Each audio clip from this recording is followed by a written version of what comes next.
Tanggal 27 Maret 2025, pertama-tama kami ucapkan terima kasih banyak kepada rekan-rekan media yang telah hadir atas keingintahuan terkait dengan sebuah persoalan yang sebenarnya sangat penting sekali di dalam negeri ini. Karena hari ini bagaikan petir di siang bolong, kita mendapatkan sebuah informasi adanya kesesatan dalam penegakan hukum di negeri kita saat ini, yaitu di lokasi Bandung. Jadi baru-baru ini ada sebuah berita yang sangat viral, di mana ada seseorang gadis Ciamis yang mati terbunuh, yang mana dirilis oleh Polrestabes Bandung yang menyatakan bahwa adanya satu hubungan sesama jenis yang katanya bertukar-tukar pasangan sehingga mengakibatkan kematian. Ditambah lagi hal yang paling mengejutkan yang kami dapatkan informasi bahwa baru kali ini di dalam sejarah di dalam negeri ini ada sebuah kejadian pembunuhan yang mana melibatkan 3 orang tersangka yang diduga melakukan upaya pembunuhan yang mengakibatkan hilangnya nyawa seseorang secara bersama-sama, akan tetapi 2 diantaranya ditangguhkan. Ini menjadi satu kesesatan dalam penegakan hukum, sehingga hari ini saya bersama dengan salah satu korban, merupakan kakak daripada korban, begitu ya. Lalu bersama dengan tim kuasa hukum dari LBH Ilumni, Ikatan Alumni Universitas Parayangan. Ada Pak Yopi, di sampingnya ada Pak Randy, ada Pak Samuel. Jadi kita saat ini bersama-sama di sini ingin mendengarkan bagaimana peristiwa yang sesungguhnya terjadi, karena di dalam press release yang dilakukan oleh Polrestabes Surabaya banyak Polrestabes Bandung, banyak hal-hal yang sangat tidak ada persesuaian di dalam peristiwa yang sesungguhnya. Kurang lebih itu saja di awal. Saya akan serahkan ke Pak Yopi untuk melanjutkan. Terima kasih Bang Pablo. Saya ditunjuk selaku kuasa hukum oleh korban, kakak korban, keluarga korban, ya. Kebetulan dari keluarga korban ini membutuhkan pengawalan, ya, bantuan hukum yang menurutnya dia perlu sama sekali bantuan hukum untuk mendampingi di kepolisian, yaitu Polrestabes Bandung. Ini kuasa sudah ditandatangani oleh keluarga korban, sekaligus dia selaku pelapor, ya, selaku pelapor. Ini tanda tangannya sudah. Ini kita dampingi oleh kuasa hukum sebanyak 23 orang, ya.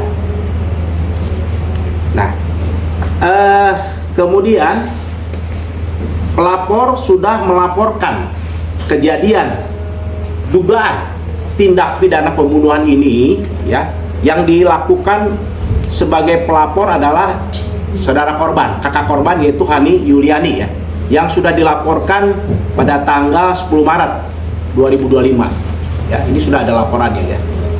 Namun sampai saat ini saya melihat belum ada perkembangan yang signifikan, ya, terhadap kasus dugaan adanya pembunuhan yang dilakukan oleh tadi Bang Pablo 3 orang tersangka, ya, di mana hanya 1 orang yang ditahan, ya, yang 2 lagi kita tahu kemana, ya. Kemudian mungkin ini ada surat kematian dari korban pembunuhan itu, di mana ini ada satu kejanggalan di dalam surat kematian itu.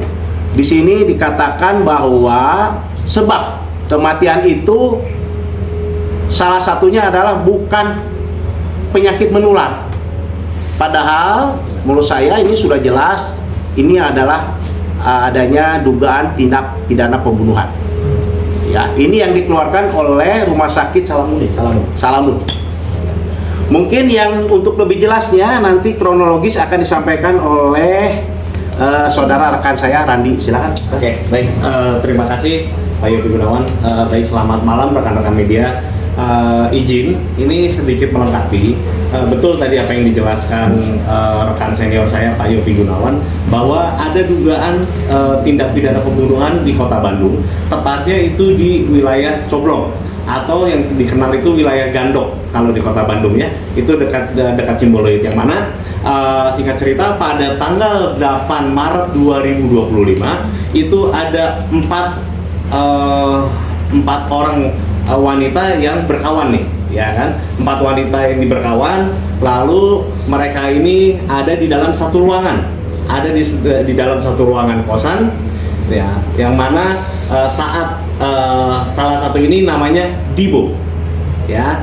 Nah, Dibo ini adalah adik kandung dari klien kita, Bu Hani ya, dari klien kita Bu Hani.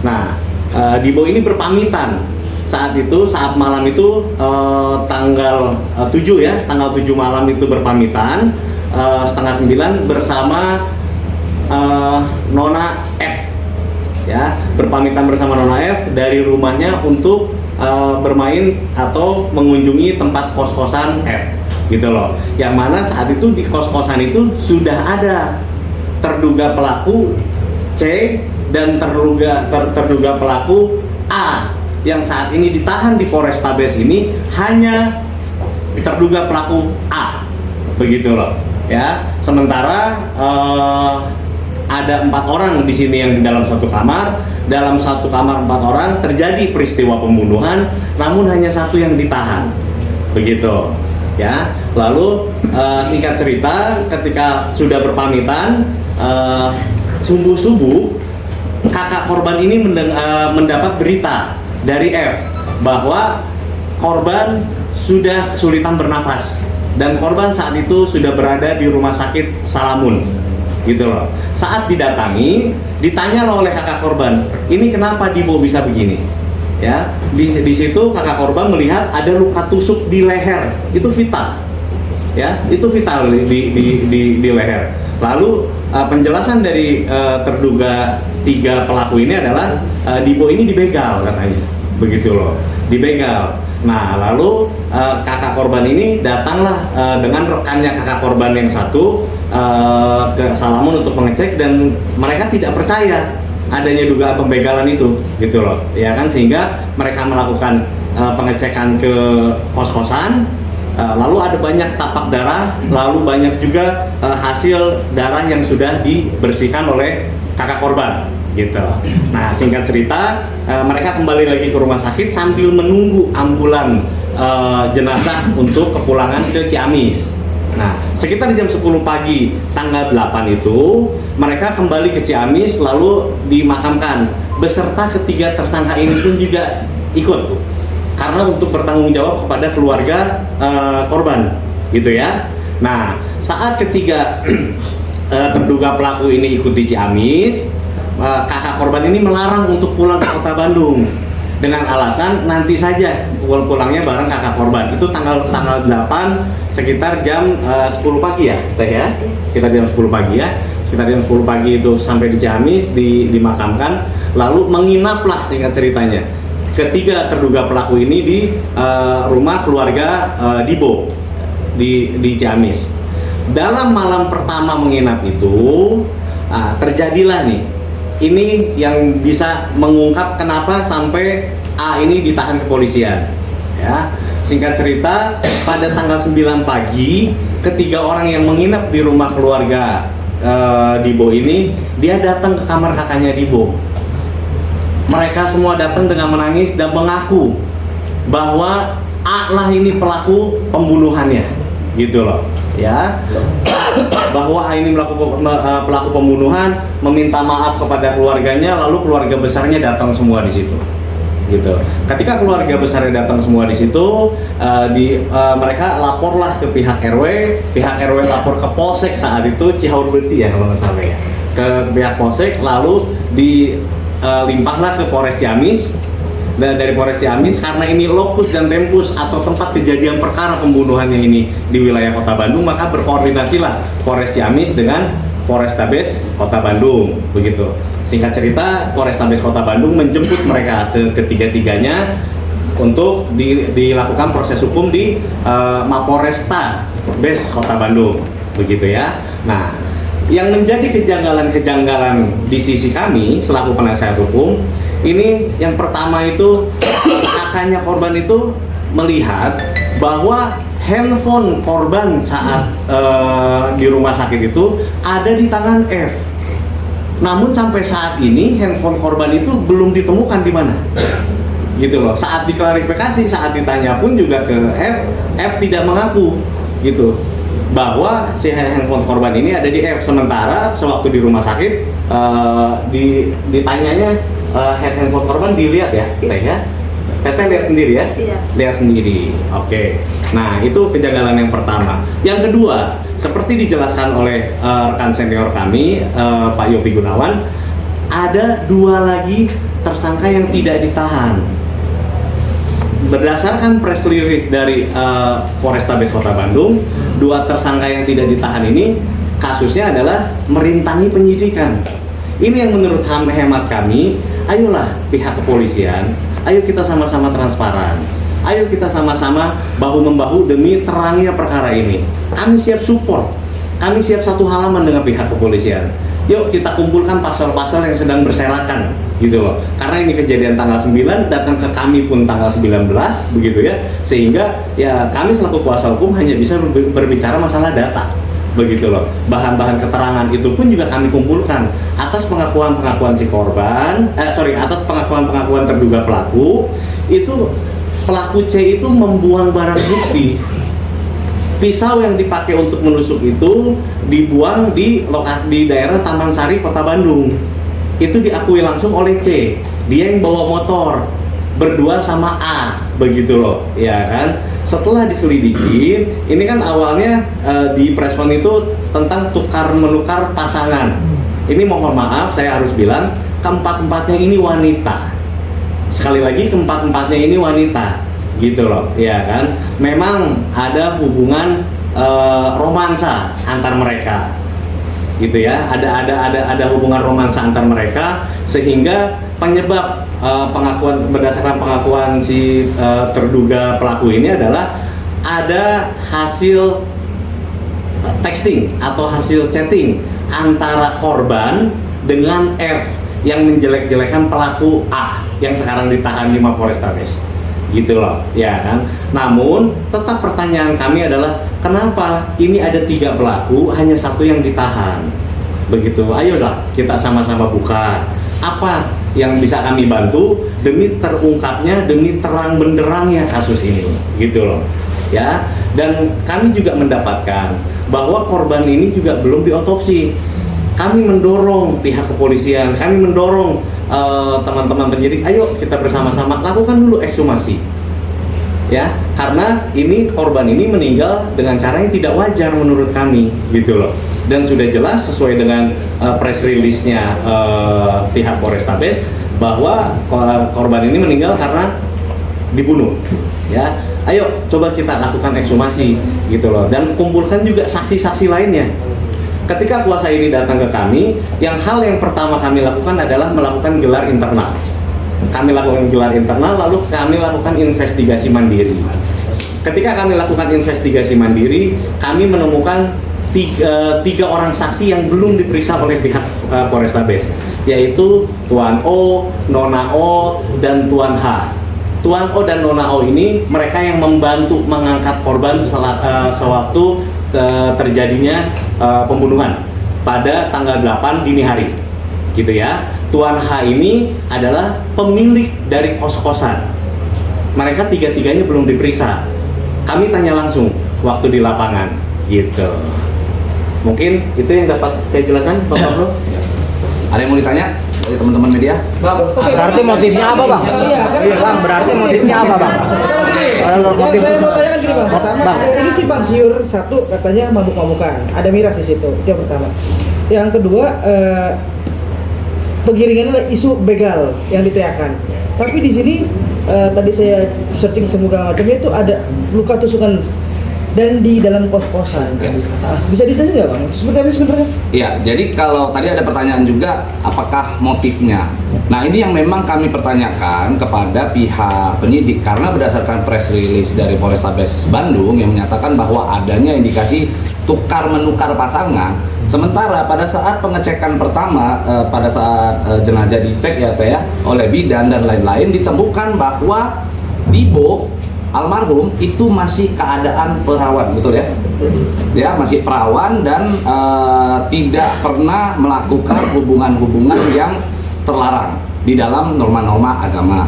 Selain itu juga dari pihak temannya ada Marta ya, dari temannya pernah mendapatkan chattingan bahwa ada ajakan-ajakan untuk melakukan hubungan, tapi diajak cewek ya, cewek itu telanjang dan lain-lain, dia kabur, dia tidak berani. Jadi sebenarnya hubungan sesama jenis yang katanya bertukar-tukar, yang katanya disampaikan oleh pihak penyidik, ini juga perlu kita pertanyakan. Benar nggak itu menjadi satu motif? Apa yang membuat para penyidik akhirnya berani mengambil kesimpulan bahwa motifnya adalah bertukar-tukar pasangan. Lalu terkait dengan apa tadi pertanyaannya, pembunuhannya dengan cara apa? Pembunuhannya dengan cara lehernya ditusuk dengan pisau, dicongkel-congkel. Jadi benar-benar ditusuk di leher, lalu ini sampai dagingnya keluar ya Pak ya? Sampai dagingnya keluar, dan ini adalah satu perbuatan yang keji. Yang perlu kita garis bawahi di sini adalah bukan hanya sebatas motif. Justru yang harus kita pertanyakan adalah motif penyidik yang akhirnya dua pelaku yang jelas-jelas melakukan perbuatan dugaan pembunuhan tersebut ditangguhkan atau tidak ditahan. Ini yang menjadi persoalan, karena untuk pertama kalinya di Indonesia ada orang yang diduga bersama-sama melakukan pembunuhan tidak ditahan. Kita bisa ambil contoh kecil, kasus Ferdi Sambo dulu. Putri Candrawati, dia tidak melakukan pembunuhan, dia bahkan di ruangan yang terpisah. Dia hanya katanya menyampaikan bahwa dirinya dilecehkan oleh almarhum Joshua, tapi akhirnya dia juga ditetapkan sebagai tersangka, ditahan. Padahal beda ruangan. Ini di ruangan yang sama. Dan bayangkan, kos-kosan itu adalah kos-kosan saudari Feby. Saya sebut namanya saja, jadi saya tidak menggunakan inisial. Saudari Feby yang ditangguhkan oleh penyidik. Pisaunya juga adalah pisau milik daripada saudari Feby. Ada di dalam kos-kosan itu. Sehingga kenapa alasan penyidik menangguhkan saudari Feby? Ini yang sebenarnya harus di-highlight oleh teman-teman media. Begitu. Ada lagi? Oke Bang, ini kan kebetulan saya lagi ada yang nanya juga, ada yang ngabarin sebetulnya kalau udah berusaha untuk minta tolong sama warga, tapi ternyata nggak ada respon seperti apa? Ya. Bang? Jadi memang ditemukan bahwa adanya sebuah upaya dari korban untuk melarikan diri. Ada video yang jejak tangannya di tembok. Jadi ada kelihatan, dan memang kami menduga bahwa korban sempat berupaya kabur. Ini nih, maaf. Ini Pak. Nah, ini jejaknya, ini kelihatan jelas. Tuh, ini video di mana jejak darah sepanjang tembok itu masih terlihat jelas. Dan itu arah keluar. Nah, setelah korban tersebut berhasil keluar, malah diteriakin begal oleh Feby, oleh seseorang yang ditangguhkan oleh pihak penyidik. Masa orang yang sangat berperan penting yang mengakibatkan seseorang meninggal dunia itu ditangguhkan oleh pihak penyidik, dan dengan alasan bahwa orang-orang yang ditangguhkan tersebut, orang-orang yang tidak ditahan tersebut karena tidak terlibat dalam pembunuhan, katanya karena mereka dilekatkan pasal 221, yaitu merintangi penyidikan. Bagaimana jalan ceritanya? Justru kalau kita mau bicara merintangi penyidikan, kalau benar mereka merintangi penyidikan, maka hari ini ketika mereka tidak ditahan, mereka berpeluang besar untuk melakukan perintangan penyidikan jauh lebih besar. Maka kami meminta agar Polrestabes segera menahan mereka. Bang, ada indikasi sesuatu gak sih Bang? Kenapa banyak janggal ya, dari kematian dan segala macam? Ada indikasi tertentu gak sih? Atau ada orang dalam atau apa? Kecurigaan. Kalau indikasi tertentu kami tidak berani berasumsi. Oke? Akan tetapi saya cuma hanya ingin berpesan kepada pihak penyidik ini secara pribadi dari saya, bukan dari kuasa hukum, bukan dari korban. Jangan lagu bayar-bayar polisi kan ada ya? Lagu bayar-bayar polisi itu begitu booming, berusaha oknum-oknum menekan, membungkam lagu tersebut untuk tidak diperdengarkan. Tapi begitu kejadian seperti ini, penyidik tidak bisa berbuat apa-apa. Maka kami minta buktikan bahwa lagu bayar-bayar polisi itu adalah lagu yang tidak sebenarnya. Itu permintaan kami kepada pihak penyidik. Biar masyarakat tuh tetap percaya dengan aparatur negara, kan bisa dibilang gitu. Iya, kami berharap agar masyarakat bisa percaya kepada pihak yang berwajib, kepada pihak kepolisian, dalam hal ini Polrestabes Bandung. Buktikan melalui kasus ini. Ini sebenarnya hal sepele kok. Sekarang gini ya, saya kasih contoh. Saya misalnya di dalam satu ruangan, saya sama istri saya lagi mau maling satu ruangan. Terus istri saya masuk ke dalam ruangan tersebut, saya di luar ngejagain. Terus polisi datang. Lalu saya bilang sama polisi, nggak ada apa-apa Pak. Akhirnya berhasil istri saya maling. Pertanyaannya, saya terlibat nggak di dalam upaya perbuatan pidana maling tersebut? Tentu terlibat. Jadi jangan dipisahkan. Ini adalah perbuatan secara bersama-sama. Jangan, maksudnya gini loh, jangan karena sebelumnya ini ngelihat bahwa korban adalah orang kecil, lalu ini di daerah tidak disorot oleh media, suka-suka dalam menegakkan hukum. Harus tegak lurus. Apalagi saat ini saya dapat info tidak ada di otopsi ya. Korban tidak ada di otopsi. Lalu apa tindakannya kalau tidak di otopsi? Maka kami mendorong agar Polrestabes lakukan ekshumasi, lakukan penggalian terhadap kubur, otopsi ulang, cek sebab mati daripada orang tersebut. Orang jelas kok, siapapun ditusuk lehernya, ya pasti sangat berkemungkinan untuk meninggal dunia. Itu kurang lebih dari saya. Minta gelar perkara ulang bisa dibilang itu. Silakan. Ya, oke. Baik, nanti mungkin langkah selanjutnya dari kami tim kuasa hukum, setelah puzzle-puzzle atau bahan keterangan atau data-data lain berhasil dikumpulkan, kami meminta adanya gelar khusus dari pihak kepolisian agar kami ikut dilibatkan dalam gelar tersebut. Ya, dengan tujuan sekali lagi, kami tim kuasa hukum ingin bersinergi dengan pihak Polres, ingin bersinergi dengan pihak kepolisian. Ayo kita sama-sama bergandeng tangan demi terungkapnya, terangnya kasus almarhum Dibo. Ya. Bang, ini kakaknya Bang ya, berarti Bang ya? Ini kakaknya. Boleh tanya ya Kak? Kak, ini Kak, korban sendiri dengan pelaku itu hubungannya apa Kak? Boleh tahu gak?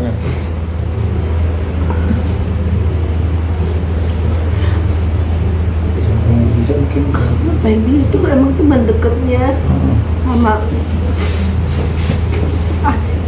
korban. Cuman waktu pas posisi adik aku bukan orangnya baik, gak pernah neko-neko, selalu nasihatin teteh. Pas kenal dia,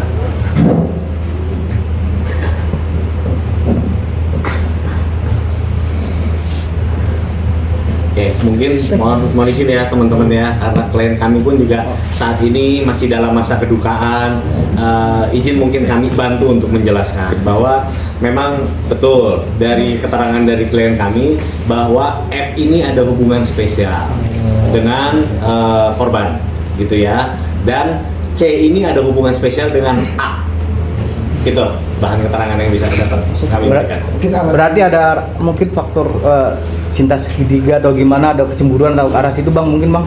Ya, saat ini kami masih belum bisa menyimpulkan apapun karena kami masih ingin beraudiensi dengan pihak Polrestabes, yang mana memang harusnya jadwalnya kemarin, namun pihak penyidik langsung konfirmasi ke kami, tim kuasa hukum, pihak penyidik itu lagi berhalangan sehingga dijadwalkan ulang pada hari Jumat, gitu loh, untuk audiensi antara tim kuasa hukum dengan tim penyidik.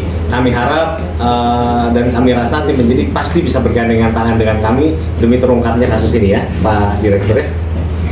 Bang, berarti penegasan sekali lagi bahwa dua tersangka ini masih bebas berkeliaran di luar, Ya. dan bisa saja tidak untuk kemudian untuk menghilangkan segala macam barang bukti. Ya, itulah yang kami takutkan dan itulah yang kami khawatirkan lah ya, itulah yang kami khawatirkan. Makanya kenapa Bang Pablo segitu kencangnya sebagai penggiat hukum, segitu kencangnya membantu kami semua di sini selaku praktisi hukum ya Bang ya. Tentunya kami mengkhawatirkan pasal yang diterapkan ini perintangan penyidikan ini sesuai dengan press release ya, sekali lagi sesuai dengan press release dari Polrestabes ya. Kami mengkhawatirkan justru dengan diterapkannya pasal ini dan ditangguhkan, kami takut takut hilang barang-barang bukti lainnya gitu loh. Seperti contohnya handphone korban pun sampai detik ini belum disita oleh pihak polisian. Nah ini yang kita takutkan gitu. Padahal jelas-jelas handphone korban itu ada dipegang oleh saudari Feby pada saat di rumah sakit ya Teh? Dipegang oleh saudari Feby. Kelihatan bahkan saat ini kalau kita cek TikToknya Dibo sendiri masih sering aktif ya, masih sering aktif. Dan terakhir detik-detik Dibo mohon maaf meninggal dunia, itu 3 orang tersebut masih sempat menggunakan TikTok daripada Dibo untuk melakukan live, betul ya Teh? Dan itu dilihat oleh banyak orang, sehingga sangat jelas sekali, sangat terang sekali bahwa ketiga orang tersebut diduga melakukan pembunuhan tersebut secara bersama-sama. Dan ini untuk informasi kepada teman-teman, saya banyak ngobrol dengan Teh Hani selaku kakak daripada Dibo. Beliau menyampaikan bahwa Dibo tersebut adalah orang yang sangat baik. Dibo tulang punggung daripada keluarga. Dibo jual gorengan untuk menghidupi keluarga. Bahkan Dibo sempat menjadi ART, asisten rumah tangga, untuk menghidupi keluarga. Sehingga janganlah kita biarkan orang yang memang sebagai tulang punggung keluarga, orang anak yang baik, lalu di framing sedemikian rupa. Apalagi yang memframing tersebut adalah pihak penyidik. Tugas daripada penyidik, lakukan penegakan hukum. Siapa yang diduga melakukan sebuah tindakan pidana, tangkap, tahan. Jangan malah mencoba untuk melakukan framing kembali gitu. Dan sekarang kami juga menduga sejumlah orang gitu ya, yang mungkin perlu diperiksa juga secara intens. Misalnya, salah satu pemilik daripada kos-kosan tersebut. Jadi di kos-kosan ini Feby menyewa di situ, tapi pemilik daripada kos-kosan tersebut ada seseorang yang berinisial H. Mungkin perlu untuk diperiksa juga. Bagaimana sepengetahuan dia, karena di sana tidak ada orang yang ngekos. Yang ngekos cuma ada 1 orang ya? Ya, betul. Hanya ada 1 orang. Bahkan Feby tinggalnya bukan di situ. Feby itu rumahnya dekat situ. Ngapain ngekos di situ? Coba bayangkan. Jadi Feby tinggal bukan di tempat kos-kosan yang tempat kejadian pembunuhan tersebut. Feby tinggalnya justru di luar daripada itu. Dekat, jaraknya sangat dekat sekali. Mungkin mohon maaf kepleset nyampe. Lalu kok bisa gitu loh? Mereka melakukan perbuatan tersebut di sana gitu ya. Lalu mengatakan bahwa itu adalah kos-kosan Feby. Ngapain dia ngekos di situ? Sementara rumahnya dekat situ. Berarti dugaan berencana dong Bang ini. Kami menduga, saya secara pribadi menduga keras. Terus langkah apa buat Bang Pablo sendiri untuk mempercepat proses tersebut? Pak Yogi. Jadi kami pertama akan menulis surat ke pihak Polrestabes Bandung. Yang pertama adalah masalah ekshumasi ya. Kami minta agar segera di ekshumasi ya. Ekshumasi, kemudian dilakukan otopsi ya, supaya jelas itu kematiannya apa sebagainya. Yang kedua adalah agar HP yang saat ini dipegang oleh F ya untuk segera disita, karena HP itu adalah milik korban. Yang mungkin itu semua ada di situ. Karena gini Bang, jangan sampai ada tersangka kerjasama dengan aparat. Nah itu dibalik ada sesuatu, ada bagaimana, atau itu dengan saudara atau dengan peti atau apa. Nah itu Bang gimana? Betul. Ya itu yang ketiga adalah saksi. Nah, kita akan meminta penyidik untuk memeriksa saksi-saksi. Ya, saksi-saksi semua yang kita sudah investigasi di sana untuk diperiksa. Dokter juga ya, termasuk dokter. Termasuk dokter. Oh, ya. Yang saya tadi jelaskan tadi. Yang menerbitkan surat kematian. Ya, kenapa ini dokter menulis surat hanya penyebabnya adalah bukan penyakit menular. Emang ini sakit orang ini. Udah tahu kan itu darah. Pembunuhan ditusuk. Kan ini jelas. Ya, kalau dia sakit, oke, dia bilang itu. Apa sakitnya menular atau tidak menular? Nah, itu kan ya. Nah, ini juga perlu di penyidik nanti untuk memeriksa dokter yang melakukan pemeriksaan ini.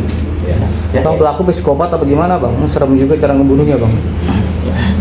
Ya kalau kita secara manusiawi ya, saya sebagai seorang manusia yang normal, jangankan membunuh manusia gitu, membunuh hewan saja nggak sampai rasanya di hati itu. Misalnya ada kucing itu kita tusuk lalu kita congkel-congkel, di mana rasa kemanusiaan kita ketika melihat keadaan itu gitu. Maka kami meminta agar masyarakat ayo ikut serta ambil bagian di dalam persoalan ini, kita kawal bersama-sama. Dan kami juga meminta kepada Bapak Kapolri, saat ini ada seseorang yang menjadi korban dari tindak pidana pembunuhan dan ini adalah keluarganya. Kami meminta agar Bapak Kapolri turun tangan, atensi terhadap perkara tersebut karena perkara tersebut banyak sekali kejanggalan. Kami ingin hukum benar-benar ditegakkan. Harapan Teteh bagaimana, Teh? Seadil-adilnya minta dihukum yang 3 tersangka. Seadil-adilnya aku mohon warga Indonesia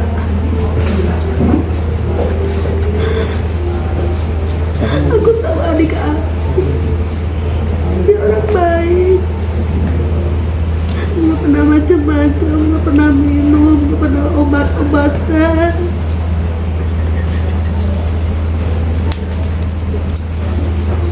Ya, lagi-lagi teman-teman media mohon maaf ya karena klien kami dalam masa kedukaan nih belum genap 1 bulan ditinggal oleh adinda tercinta, begitu ya, dalam keadaan meninggal yang sangat-sangat tidak wajar ya. Mungkin sedikit tambahan dari saya, dari tim kuasa hukum, ayo tim kepolisian juga, kami belum melihat nih tentang FAIR atau visum et repertum ya. Apa itu visum et repertum? Itu ketika korban itu dilarikan ke rumah sakit ya kan, kami belum terima nih data dari rumah sakit bahwa adanya luka tusuk berapa senti gitu loh ya kan, sehingga itulah nanti patut diduga seperti kata Pak Pablo menyebabkan hilangnya nyawa Dibo gitu loh ya, kedalamannya berapa gitu loh ya, dan juga barang bukti seperti pisau ya, seperti gagang pisau yang katanya sudah dipatahkan, dan berdasarkan pengakuan C itu dibuang di daerah Taman Sari di semak-semak gitu ya. Itu sih tambahan dari kami. Selain itu ada tambahan juga bahwa kita menyimpan 1 buah rekaman ya, Teh ya. Ada 1 buah rekaman yang ini rekaman tersebut perlu untuk diungkap nantinya, di mana di dalam rekaman tersebut jelas sekali saudari Feby itu sempat mengatakan permisi untuk balik ke ke kosan untuk membersihkan darah. Katanya disuruh Bapak Kos ya, disuruh Bapak Kos. Maka Bapak Kosnya juga harus diperiksa. Semua harus diperiksa. Jangan main-main. Ini adalah sebuah kejadian di mana seseorang hilang nyawanya akibat ulah dari segelintir orang. Gitu. Jadi jangan sampai ini dijadikan main-mainan. Gitu. Tapi di TKP itu ada CCTV kayak juga? Nggak ada. Mau lihat ininya? Ada video lokasinya? Video lokasi itu. Suasana kosan. Mohon maaf ya, itu tempatnya kayak kurang lebih kayak gudang-gudangan gitu. Coba.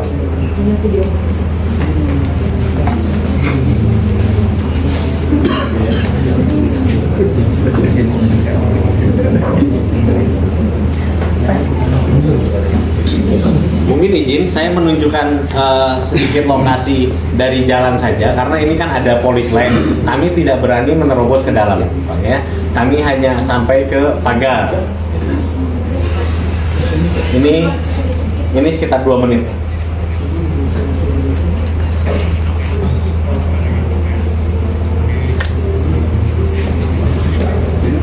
Jalan bukan di daerah-daerah tertentu. Ini pas pinggir jalan banget kos-kosannya, tapi masuk gang ke dalam gitu. Masuk gang ke dalam. Mohon maaf, ini kos-kosannya pas di pinggirnya gudang rongsok. Gudang apa ya? Pengepul rongsok lah. Jadi kayak ini emang ya apa namanya kos ala-ala doang ya kos-kosan bisa. Ya, di situ saya sih tanya ke pemilik kos, mungkin dia punya sekitar 4-5 kamar saja, namun yang terisi memang hanya 1 gitu loh. Iya, yang mengisi itu hanya F gitu loh. Ini nanti ada di ujung video ini gerbang yang di polis lain. Nah di dalam situlah kos-kosannya. Tapi dari sisi itu ada RT atau keamanan atau sebagai saksi dari penyidikan Pak? Nah itu yang kami belum tahu ya, apakah RT dan keamanan ini apa sudah turun atau belum. Yang pasti kami gali bahan keterangan dari saksi-saksi di lapangan bahwa pada saat itu ada sekitar 5-7 orang bapak-bapak tuh waktu kejadian. Nah saksi O ini bantu mengangkat gitu loh. Saksi O ini bantu untuk menggotong dengan berlumuran darah juga. Nah, sampai dia marah, ini kok banyak orang gini kok tidak ada yang tolong katanya gitu. Lalu datang lagi Nona O juga, kebetulan sama namanya O ya, depannya inisialnya. Nona O ini juga pegang kepalanya karena ini wanita, dibilang tidak ada yang berani pegang gitu loh. Ini harus cepat-cepat, ini nyawa katanya. Nah makanya digotong lah, yang gotong itu bertiga. Tuan O, Nona O, dengan C. Nah terduga pelaku C ini juga dia ikut bantu gotong. F dan A dia duduk di depan rumahnya siapa yang punya kontrakan, Tuan H. Jadi korban sebelum sampai rumah sakit memang sudah meninggal atau meninggalnya di rumahnya Pak? Dugaan kita sudah meninggal. Dugaan kita sudah meninggal di tempat. Oke. Gitu. Oke. Ya. Oke. Oke. Oke, terima kasih. Terima kasih ya. Thank you teman-teman.